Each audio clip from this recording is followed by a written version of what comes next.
नमस्कार दोस्तों, स्वागत है आपका हमारे YouTube चैनल जीके ट्रैकर पे।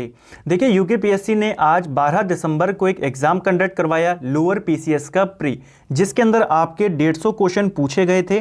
50 क्वेश्चन आपके रीजनिंग मैथ के थे और 100 क्वेश्चनों में आपका जीके, उत्तराखंड और कुछ साइंस के क्वेश्चन थे। उन 100 क्वेश्चन का सॉल्यूशन को हम आज के इस वीडियो में करेंगे। तो चलिए फ्रेंड्स, वीडियो को शुरू करते हैं। वीडियो के एंड में अपना स्कोर कमेंट करके जरूर बताएं। चलिए वीडियो स्टार्ट करेंगे।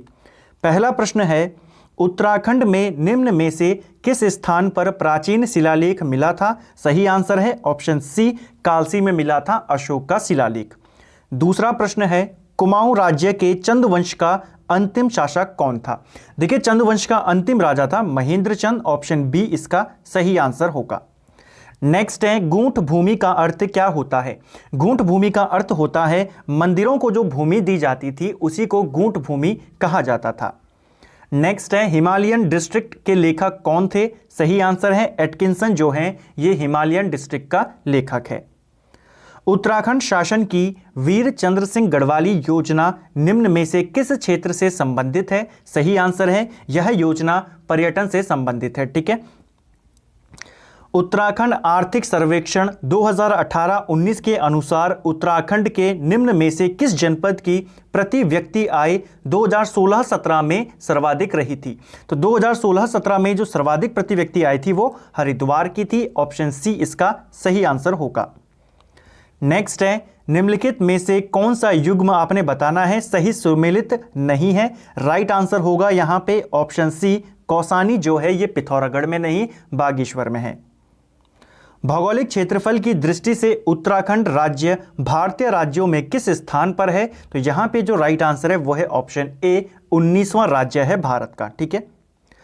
उत्तराखंड राज्य का लिंग अनुपात 2011 की जनगणना के अनुसार कितना है? तो उत्तराखंड का लिंग अनुपात आपने बताना था 2011 की जनगणना के अनुसार। सही आंसर है ऑप्शन बी, 963। नीचे लिखे नामों में से उस नेपाली राजा का नाम आपने बताना था जिसने 12वीं सदी के अंत में खसदेश, केदार भूमि और दानव भूतल प्रदेशों पर राज्य किया। राइट आंसर है अशोक चल। देखिए, 1191 में अशोक चल आया था 12वीं सदी के अंत में। जो कराचल देव था ये 1223 में आया था, यानी कि ये 13वीं सदी में आया था। ठीक है, 13वीं सदी में आया था। ठीक है, और 12वीं सदी में कौन आया था? अशोक चल। तो इसका राइट आंसर होगा अशोक चल। नेक्स्ट है, अल्मोड़ा का संस्थापक कौन था? अल्मोड़ा या आलमनगर का संस्थापक है यहां पे ऑप्शन डी, बालो कल्याण चंद। 1658 में किस मुगल शहजादे ने श्रीनगर में शरण ली थी? श्रीनगर में कौन आया था शरण लेने के लिए? सुलेमान सिखो आया था जो कि दारहा शिखो का पुत्र था। भारत के प्रथम कृषि विश्वविद्यालय की स्थापना पंतनगर में हुई थी। कब हुई थी? ये हुई थी 17 नवंबर 1960 को। ठीक है। उत्तराखंड राज्य के अस्तित्व में आने के बाद पहली बार राष्ट्रपति शासन कब लगाया गया था? देखिए, उत्तराखंड में एक ही बार राष्ट्रपति शासन लगा है जो कि 27 मार्च 2016 को लगा और 46 दिन का यह राष्ट्रपति शासन था। निम्न में से ब्रिटिश कुमाऊं के किस कमिश्नर ने पुलिस व्यवस्था के स्थान पर सामान्य प्रशासन के लिए पटवारी व्यवस्था लागू की थी? तो देखिए, पटवारी के पद किसने बनाए थे? पटवारी व्यवस्था लागू करी थी विलियम ट्रेल ने। ठीक है। उत्तराखंड की विधानसभा में अनुसूचित जाति के प्रत्याशियों के लिए कितने स्थान आरक्षित हैं? यानी कि एससी कैटेगरी के लिए कितनी विधानसभा सीटें हैं? राइट आंसर है ऑप्शन सी, 15 विधानसभा सीटें, 13 विधानसभा सीटें। ठीक है, ऑप्शन सी, 13। नेक्स्ट है, ब्रिटिश गढ़वाल का 1840 में मुख्यालय कहाँ था? तो देखिए, 1840 में जो ब्रिटिश गढ़वाल का मुख्यालय था वो पौड़ी में आ चुका था। उत्तराखंड में पंचायतों की वित्तीय स्थिति का पुनर्वलोकन करने हेतु राज्य वित्त आयोग का गठन कौन करता है? राज्य वित्त आयोग का गठन राज्यपाल के द्वारा किया जाता है। ऑप्शन ए इसका सही आंसर होगा। अटल न्यू इंडिया चैलेंज किस वर्ष से प्रारंभ किया गया? तो यह चैलेंज आपके 18-19 से इसकी शुरुआत की गई। ग्रामीण एवं कृषि विकास समिति की स्थापना कहाँ की गई है? राइट आंसर है ऑप्शन बी, यह आपके हल्द्वानी में स्थापित किया गया है। कुमाऊं मंडल विकास निगम एवं गढ़वाल मंडल विकास निगम की स्थापना कब की गई? दोनों की स्थापना एक साथ की गई, एक ही दिन की गई, 31 मार्च 1976 को।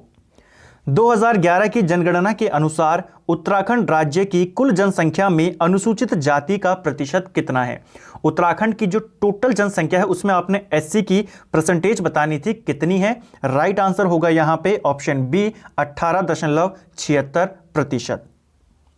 चिपको आंदोलन कहां से शुरू हुआ था। चिपको आंदोलन आपका टिहरी चमोली से शुरू हुआ था। ऑप्शन बी इसका राइट आंसर होगा।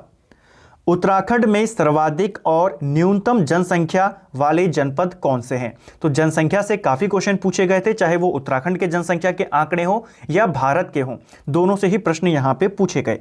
2011 के अनुसार उत्तराखंड में जो सर्वाधिक जनसंख्या है वो हरिद्वार में है और सबसे कम आपके रुद्रप्रयाग में है। तो ऑप्शन ए इसका सही आंसर होगा। झिरोली और चंडाक में कौन सा खनिज मुख्य रूप से पाया जाता है। राइट आंसर है मैग्नेसाइट। 26 का राइट आंसर होगा ऑप्शन ए। सुगंध पादप केंद्र यानी कि CAP कैप उत्तराखंड में किस स्थान पर स्थित है। तो यह आपके स्थापित किया गया है देहरादून के सेलाकुई में। 2011 की जनगणना के अनुसार उत्तराखंड के किस जनपद में महिला साक्षरता न्यूनतम थी। तो महिला साक्षरता सबसे कम कौन से जनपद में है। उधम सिंह नगर में है। हिमालय के लिए उत्तराखंड आजीविका सुधार प्रोजेक्ट ULIPH प्रबंधित किया गया, यानी कि इस योजना की शुरुआत, इस प्रोजेक्ट की शुरुआत किसके द्वारा की गई, यह आपने बताना है। तो इसका आंसर जो होगा ऑप्शन ए इसका राइट आंसर होना चाहिए। नेक्स्ट है, यहां पे आपको मेल करना था कि उत्तराखंड में सबसे ज्यादा क्षेत्रफल वाला जिला कौन सा है। तो इसके अकॉर्डिंग होगा उत्तरकाशी। न्यूनतम क्षेत्रफल वाला जिला ये होगा आपका चंपावत। अधिकतम जनसंख्या वाला जिला ये हरिद्वार होगा और अधिकतम साक्षरता वाला जिला आपका देहरादून होगा। यानी कि जो इसका राइट आंसर होगा ऑप्शन सी इसका राइट आंसर होगा। निम्नलिखित में से कौन सी मद उत्तराखंड राज्य सकल घरेलू उत्पाद के आकलन में 2019-20 के दौरान प्राथमिक क्षेत्र में सम्मिलित नहीं है। राइट आंसर यहां पे होना चाहिए ऑप्शन डी, इनमें से कोई नहीं, क्योंकि ये सभी के सभी प्राथमिक क्षेत्र में शामिल होते हैं। उत्तराखंड सरकार द्वारा किस तिथि से किसान प्रोत्साहन पेंशन योजना की शुरुआत की गई। देखिए यह जो योजना है इसकी शुरुआत 15 अगस्त 2014 से की गई थी। ठीक है, पारित इसको पहले कर दिया था जून में, लेकिन इसको जो शुरुआत की गई वो प्रॉपर है 15 अगस्त 2014। स्टॉकहोम में प्रथम बार पर्यावरण पर संगोष्ठी किस वर्ष प्रस्तावित की गई थी। यह की गई 1972 में। ऑप्शन बी इसका राइट आंसर होगा। उत्तराखंड राज्य में वनों के अंतर्गत क्षेत्रफल कितना है। तो देखिए इस क्वेश्चन को लेकर डाउट है, कुछ क्वेश्चन हैं इस पेपर में जिनको लेकर डाउट है, जिनमें दो ऑप्शन सही है। जैसे यहां पर है, अगर यहां पे देखें वनों का क्षेत्रफल, अगर हम देखें सिर्फ वनों का रिकॉर्डेड क्षेत्रफल को ना देखें तो लगभग 24,000 के करीब है। ठीक है, तो उस हिसाब से ऑप्शन डी सही होना चाहिए। लेकिन अगर हम रिकॉर्डेड वन क्षेत्रफल को देखते हैं, यानी कि रिकॉर्डेड वन क्षेत्रफल वो क्षेत्रफल होता है जिसको राज्य सरकार वन घोषित कर चुकी है, अगर उस आंकड़े को देखें तो वो 38,000 के करीब है। उस आधार पे ऑप्शन ए सही होना चाहिए। तो इन दोनों में से ही आपका एक क्वेश्चन सही होगा, यह अब आयोग के ऊपर डिपेंड करता है। निम्न में से किसके कारण आसमान नीला दिखाई पड़ता है। तो आसमान के नीला दिखाई देने का कारण है ऑप्शन डी प्रकीर्णन। ठीक है, स्कैटरिंग के कारण दिखाई देता है। प्रथम ट्रांसजेनिक जंतु का नाम क्या है। जो पहला ट्रांसजेनिक जंतु था यह था आपका ऑप्शन बी डॉली, ये एक भेड़ थी। निम्नलिखित में से एक वाष्पशील कार्बनिक यौगिक नहीं है। राइट आंसर है ऑप्शन सी हाइड्रोक्लोरिक अम्ल। नेक्स्ट है, निम्नलिखित में से कौन एक ऑपरेटिंग सिस्टम नहीं है। राइट आंसर है ऑप्शन सी जावा, ये एक प्रोग्रामिंग लैंग्वेज है। डायोड का उपयोग किया जा सकता है। तो डायोड का इस्तेमाल प्रत्यावर्ती धारा को एक दिशा धारा में बदलने के लिए किया जाता है। ठीक है, तो ऑप्शन बी इसका राइट आंसर होगा। निम्न में से कौन सल्फर डाइऑक्साइड प्रदूषण का सर्वोत्तम सूचक है। राइट आंसर है ऑप्शन बी जो सेवाक होता है, लाइकेन होती है, ये सबसे अच्छा सूचक माना जाता है सल्फर डाइऑक्साइड का जो प्रदूषण होता है उसको इंडिकेट करने में। यूरिक अम्ल नामक नत्रजनीय अपशिष्ट उत्सर्जित किया जाता है। तो यह किनके द्वारा उत्सर्जित किया जाता है। तो यहां पे राइट आंसर आपका ऑप्शन डी होना चाहिए। बेसिकली यह कीटों के द्वारा जारी किया जाता है, तो ऑप्शन बी इसका हो सकता है। नेक्स्ट है, प्रसिद्ध समाचार इंडियन ओपिनियन किसके द्वारा प्रारंभ किया गया था। इंडियन ओपिनियन समाचार पत्र जो था यह महात्मा गांधी के द्वारा इसकी शुरुआत की गई थी। शिक्षा की वर्धा योजना किसके द्वारा प्रस्तावित की गई थी? देखिए, शिक्षा की यह एक नई योजना थी, वर्धा योजना, जिसको शुरू किया था या जिसको प्रस्तावित किया था महात्मा गांधी ने 1937 में। एक अनावृति बीजी की पत्ती में 16 गुणसूत्र हैं, इसके भ्रूण पोष में कितने गुणसूत्र होंगे? तो यहां पे देखिए, इसका आंसर ऑप्शन डी और ऑप्शन बी में से एक होना चाहिए। मेरा ज्यादा चांस है कि इसमें ऑप्शन बी डी इसका आंसर होना चाहिए। ठीक है, 24। फिरोमोन्स उदाहरण है, ये किस प्रकार का उदाहरण है? तो ये आपके बाह्य हार्मोन्स का उदाहरण है। ऑप्शन सी इसका राइट आंसर होगा। आइसोटोनिक घोलों में समान होते हैं, तो जो आइसोटोनिक घोल होते हैं इसमें क्या समान होता है? तो इसका आंसर भी आपको कमेंट करके बताना है। ऑप्शन इसका जो 46 है। साइंस के क्वेश्चन, काफी टाइम से मैंने साइंस पढ़ी नहीं है, तो साइंस के क्वेश्चन को आप थोड़ा सा चेक कर लेना, ठीक है, जिनके आंसर मैं आपको नहीं बता रहा। नेक्स्ट है 16वां प्रवासी भारतीय दिवस की थीम क्या थी? जो 16वां प्रवासी भारतीय दिवस था, इसकी थीम थी आत्मनिर्भर भारत में योगदान। ऑप्शन ए इसका राइट आंसर होगा। नेक्स्ट है 2020 में हिंदी कविता के लिए साहित्य अकादमी पुरस्कार के प्राप्तकर्ता कौन है? राइट आंसर है ऑप्शन ए अनामिका है। ठीक है, अनामिका को हिंदी के लिए साहित्य अकादमी पुरस्कार दिया गया 2020 का। वर्तमान में दिल्ली के उपराज्यपाल कौन हैं? तो दिल्ली के उपराज्यपाल हैं अनिल बैजल। 2020-21 के लिए फिक्की के अध्यक्ष किसे नियुक्त किया गया था? तो फिक्की का अध्यक्ष नियुक्त किया गया था उदय शंकर को। निम्नलिखित में से कौन से खिलाड़ी ने टोक्यो पैरालंपिक्स में एथलेटिक्स में स्वर्ण पदक जीता? तो देखिए, एथलेटिक्स के खिलाड़ी हैं यहाँ पे सुमित अंतिल, जिन्होंने जेवलिन थ्रो में स्वर्ण पदक जीता था। प्रमोद भगत ये बैडमिंटन से संबंधित है। ठीक है, नेक्स्ट है 108वें भारतीय विज्ञान कांग्रेस का आयोजन 2022 में होगा। देखिए, ये जो 108वां भारतीय विज्ञान कांग्रेस था, इसका आयोजन 2021 में होना था, लेकिन हो नहीं पाया। अब ये 2022 में होगा, वहीं होगा जहां पहले प्रस्तावित था, पुणे में। नोबेल शांति पुरस्कार 2021 के विजेता किस देश से संबंधित हैं? तो देखिए, यह जो पुरस्कार मिला है शांति का पुरस्कार, यह रूस के एक पत्रकार थे और फिलीपींस के एक निवासी हैं, उनको मिला है। अंतर्राष्ट्रीय बालिका दिवस मनाने के लिए आयोजित एक दिन के उच्च आयुक्त प्रतियोगिता की 5वीं विजेता कौन थी? राइट आंसर है अदिति महेश्वरी। भारत में विद्युत तार का जनक किसे माना जाता है? तो तार सेवा जो शुरू हुई भारत में, वो डलहौजी को माना जाता है। ठीक है, तो तार सेवा का या विद्युत तार का जनक किसको कहते हैं? डलहौजी को कहा जाता है। एओयूम का वह जीवनी लेखक कौन था जो बाद में कांग्रेस का अध्यक्ष बना? राइट आंसर है option D William Wedderburn. William Wedderburn Congress का दूसरा अंग्रेज अध्यक्ष था। ठीक है, पहला कौन था? George Yule. तीन कटिया अनुबंध किस आंदोलन से संबंधित है? तो देखिए, जो तीन कटिया प्रथा थी, यह चंपारण सत्याग्रह से संबंधित है। महात्मा गांधी ने चंपारण सत्याग्रह करा और ये जो प्रथा थी, तीन कटिया प्रथा, इसको यहां पे समाप्त करवाया था। न्यायालय निम्न में से किस रिट के द्वारा किसी व्यक्ति को वह पद धारण करने से रोक सकता है जिसके लिए वह अधिकारी नहीं है? तो उस व्यक्ति को रोकने के लिए, जिस पद का वो अधिकारी नहीं है, उसके लिए न्यायालय आर्टिकल 32 के तहत सुप्रीम कोर्ट और आर्टिकल 226 के तहत हाई कोर्ट रिट जारी करते हैं, अधिकार प्रचलेख। ठीक है, निम्न में से कौन सी एक नियामक संस्था है? तो रेगुलेटिंग संस्था है यहाँ पे जो हमारी सेबी है। ठीक है, 1988 में बनती है, 1992 में इसको संवैधानिक दर्जा दिया जाता है। भारत के संविधान का कौन सा अनुच्छेद जिला नियोजन समिति का प्रावधान करता है? तो जिला नियोजन समिति का प्रावधान करता है आर्टिकल 243 ZD। 124वां संवैधानिक संशोधन अधिनियम निम्न में से किससे संबंधित है? तो जो 124वां संवैधानिक संशोधन था, ये आर्थिक रूप से पिछड़ों वर्गों के लिए जो आरक्षण दिया गया, यानी कि EWS से संबंधित है। नेक्स्ट है किस संवैधानिक संशोधन के द्वारा 12वीं अनुसूची को भारतीय संविधान में जोड़ा गया? 12वीं अनुसूची को 74वें संविधान संशोधन के द्वारा जोड़ा गया था। ठीक है, भारत का नियंत्रक एवं महालेखा परीक्षक अपना वार्षिक प्रतिवेदन किसे देता है? तो अपना जो वार्षिक प्रतिवेदन देता है वो भारत के राष्ट्रपति को देता है। ठीक है, जीएसटी परिषद का अध्यक्ष कौन होता है? जीएसटी परिषद का जो अध्यक्ष होता है वो केंद्रीय वित्त मंत्री होता है। अगर वर्तमान की बात करें तो निर्मला सीतारमण जो है वो जीएसटी परिषद की अध्यक्ष हैं। नीति आयोग के सतत विकास सूचकांक 2021 में किस भारतीय राज्य को सर्वोच्च स्थान दिया गया? राइट आंसर है ऑप्शन बी केरल को यह स्थान दिया गया।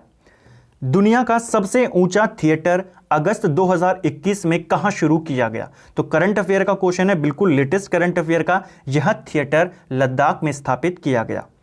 निम्न में से किसको भंग नहीं किया जा सकता किंतु समाप्त किया जा सकता है? राइट आंसर है राज्य विधान परिषद।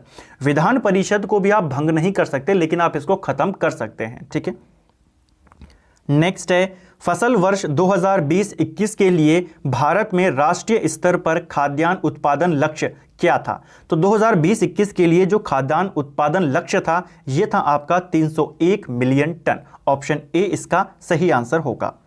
खुले बाजार की क्रियाएं निम्न में से किस नीति की विशेषता है? सही आंसर है ऑप्शन सी मौद्रिक नीति की।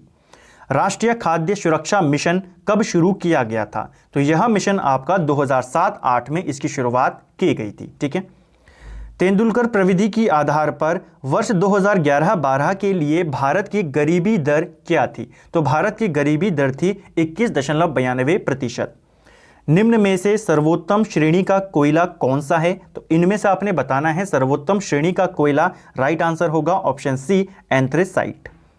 कपास की फसल के उत्पादन के लिए कौन सी मिट्टी सर्वाधिक उपयुक्त है? कई बार ये क्वेश्चन रिपीट हो चुका है हाल ही में। कपास के लिए सबसे अच्छी मिट्टी होती है काली मिट्टी, जिसे रैगूर मिट्टी भी कहते हैं।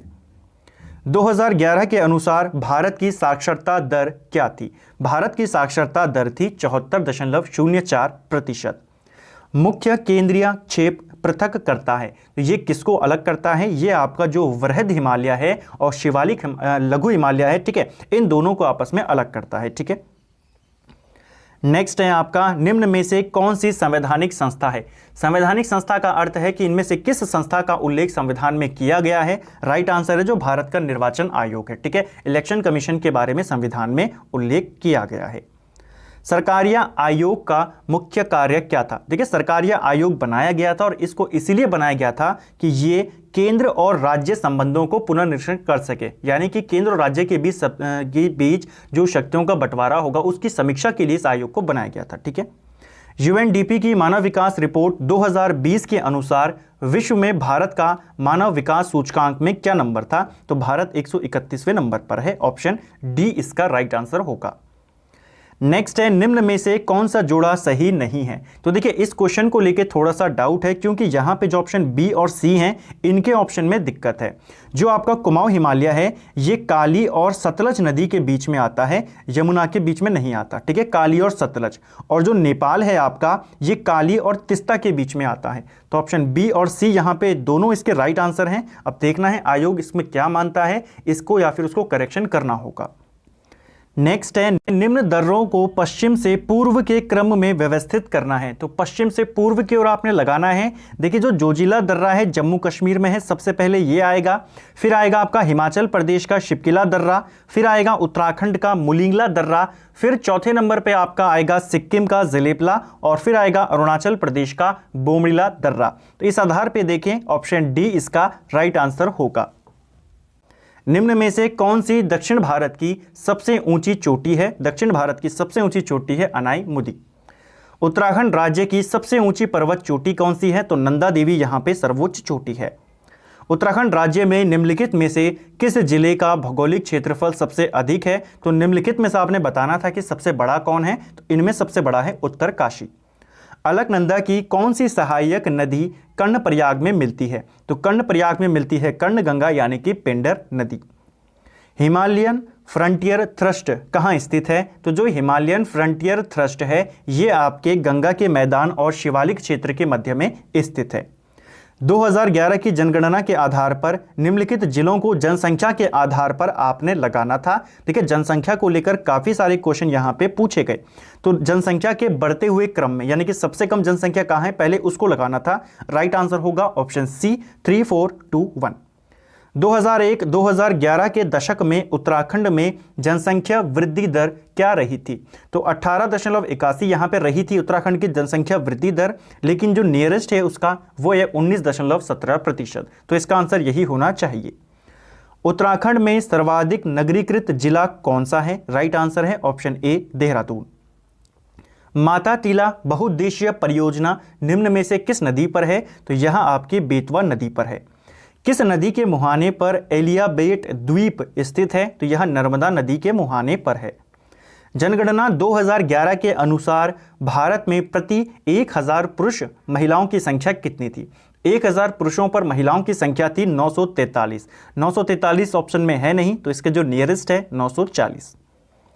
उत्तराखंड के जनमानस पर सर्वाधिक व्यापक प्रभाव किस संप्रदाय का पड़ा है? राइट आंसर होगा ऑप्शन ए, वैष्णव संप्रदाय। ठीक है, ऑप्शन यहाँ पे नाथ संप्रदाय का भी फर्क पड़ा है, यहाँ पे प्रभाव पड़ा है, शैव का भी पड़ा है, लेकिन अगर सर्वाधिक की बात करें तो ऑप्शन ए इसका सही आंसर होना चाहिए।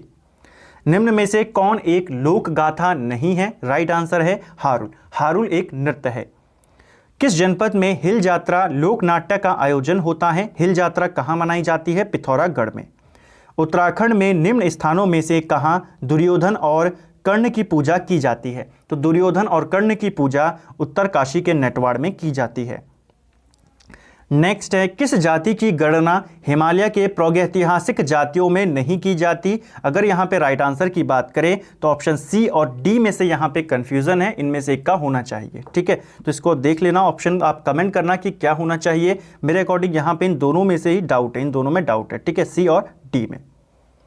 तालेश्वर ताम्रपत्रों में किस राजवंश और राजधानी का पता चलता है? तो तालेश्वर जो ताम्रपत्र हैं ये आपके पौरव वंश से संबंधित हैं और जो इनकी राजधानी है वो ब्रह्मपुर में है। नेक्स्ट है, यहाँ पे सूची को सुमेलित करने का है कि आपको सूची सुमेलित करनी है। राइट आंसर क्या होगा? भारतीय सैन्य अकादमी आपके देहरादून में है। ठीक है, जो फूलों की घाटी है ये चमोली में है, भेल आपका हरिद्वार में है, पिंडारी ग्लेशियर आपके बागेश्वर में है। तो राइट आंसर यहाँ पे क्या होगा? ऑप्शन बी 3124 इसका सही आंसर होगा। ठीक है, 3124।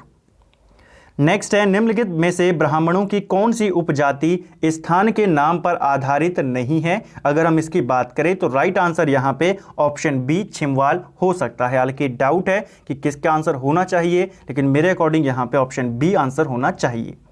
नेक्स्ट है, निम्नलिखित में से कौन सी जनजाति उत्तराखंड से संबंधित नहीं है? कौन सी जनजाति है जो उत्तराखंड से संबंधित नहीं है? राइट आंसर है ऑप्शन डी बेगा जनजाति। ठीक है, तो फ्रेंड्स ये थे आपके जीके, जीएस, उत्तराखंड और साइंस के इंपॉर्टेंट क्वेश्चन थे जो 100 आज के एग्जाम के अंदर यूकेपीएससी के द्वारा पूछे गए थे।